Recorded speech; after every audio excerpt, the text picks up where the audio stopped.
Dan berapa banyak kasus-kasus orang yang menjadikan orang tuanya sebagai pintu surga. Ingat teman-teman sekalian, seorang ulama salaf pernah berkata waktu ayahnya meninggal, ibunya meninggal dunia, maka dia menangis. Seorang alim ulama, lalu ditanya, kenapa anda menangis? Bukankah orang itu tidak boleh nangis terisak-isak seperti ini pada saat ada orang yang meninggal?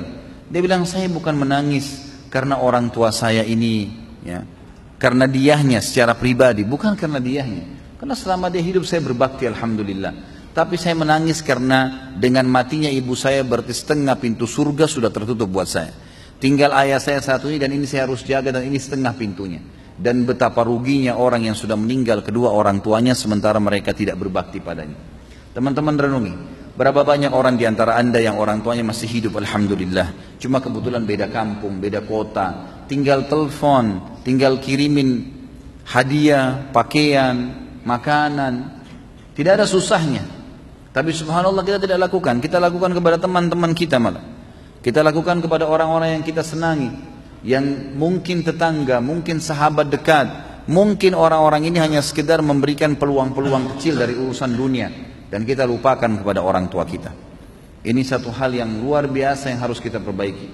Seorang anak muda di Jeddah sempat tervonis di pengadilan, akan divonis di pengadilan karena banyak indikasi, bukti-bukti kalau dia berbuat salah, padahal dia terzalimi.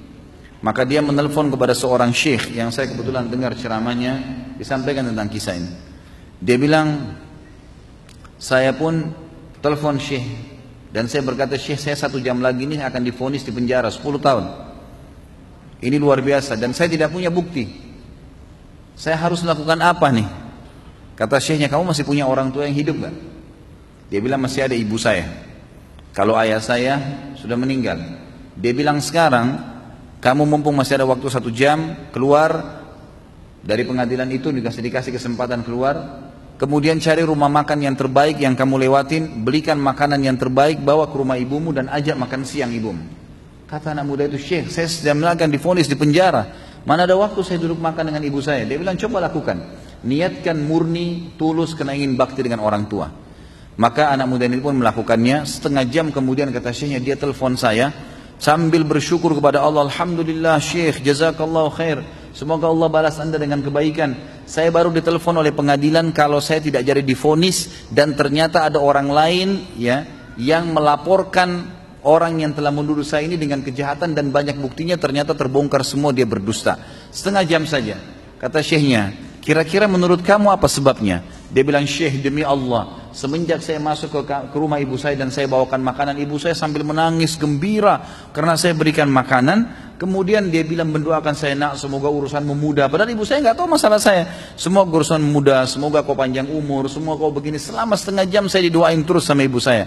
Dan saya merasa doa ibu saya lah yang membuat akhirnya saya selamat. Kata syekhnya, begitulah orang berbakti dengan orang tua. Jangan disia-siakan teman-teman sekalian. Antum ini di Jakarta banyak perantau. Luar biasa, begitu sudah mulai punya penghasilan, mulai punya motor, mulai punya mobil, yang dipikirin hanya istrinya atau perempuan mungkin akhwat hanya memikirkan suaminya, orang tuanya di kampung dilupain. Oh gampang, orang tua saya kan tidak pernah nuntut apa-apa. Emang orang tua nggak bakal nuntut. Orang tua yang baik itu tidak akan pernah mau nuntut walaupun mungkin mereka nggak punya makanan di kampung sana. Mereka nggak bakal telepon anaknya, nggak mau susahin. Tapi kitanya harus bisa pengertian. Ada syekh juga, seorang syekh di Jeddah. Ini mungkin saya pernah ceritakan kisahnya, saya reviewkan kembali.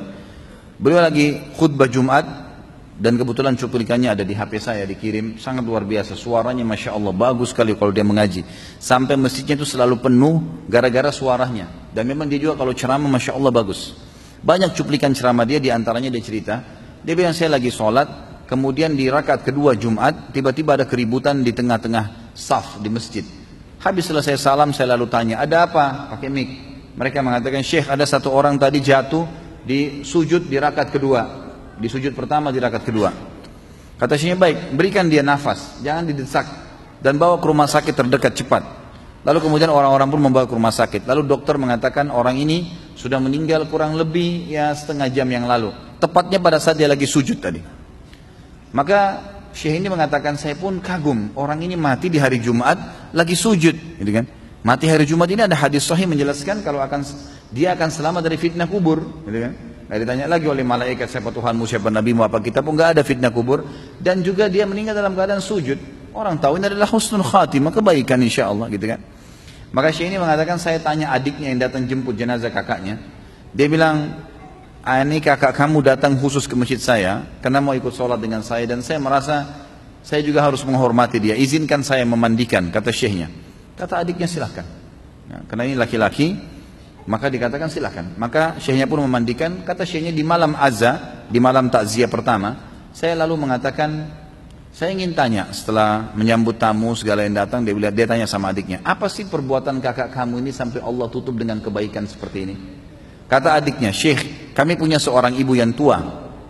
Kami punya seorang ibu yang tua. Kami sudah meninggal. Dan ibu kami ini, kami selalu berbakti. Semua kami anaknya 6 orang berbakti semua.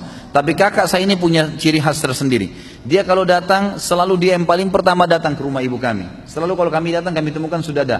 Kemudian dia yang selalu menyisirkan rambutnya. Dia selalu yang menyiapkan samponya, sabunnya, bajunya ditata rapi. Padahal laki-laki, diurus semua. Ibu itu, padahal ibu ini tinggal serumah sendiri, anak-anaknya sudah rumah tangga juga. Tapi tiap hari mereka lakukan itu.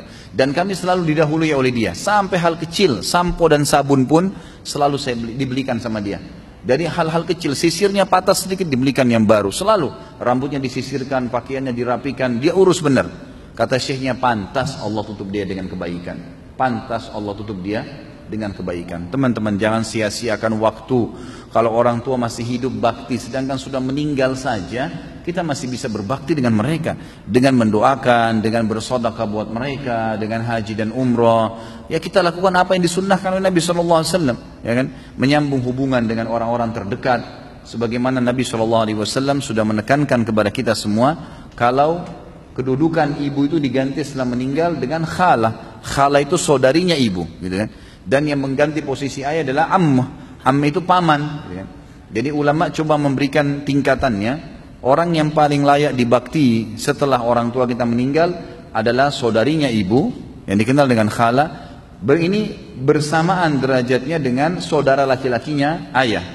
Kemudian datang setelahnya saudara laki-laki ibu bersamaan dengan saudari perempuan ayah. Jadi ini level-level yang semestinya harus kita jaga. Sesuai dengan sabda Nabi SAW, al-khalatu bimanzilatil khala itu saudarinya ibu, seperti posisinya ibu itu sendiri.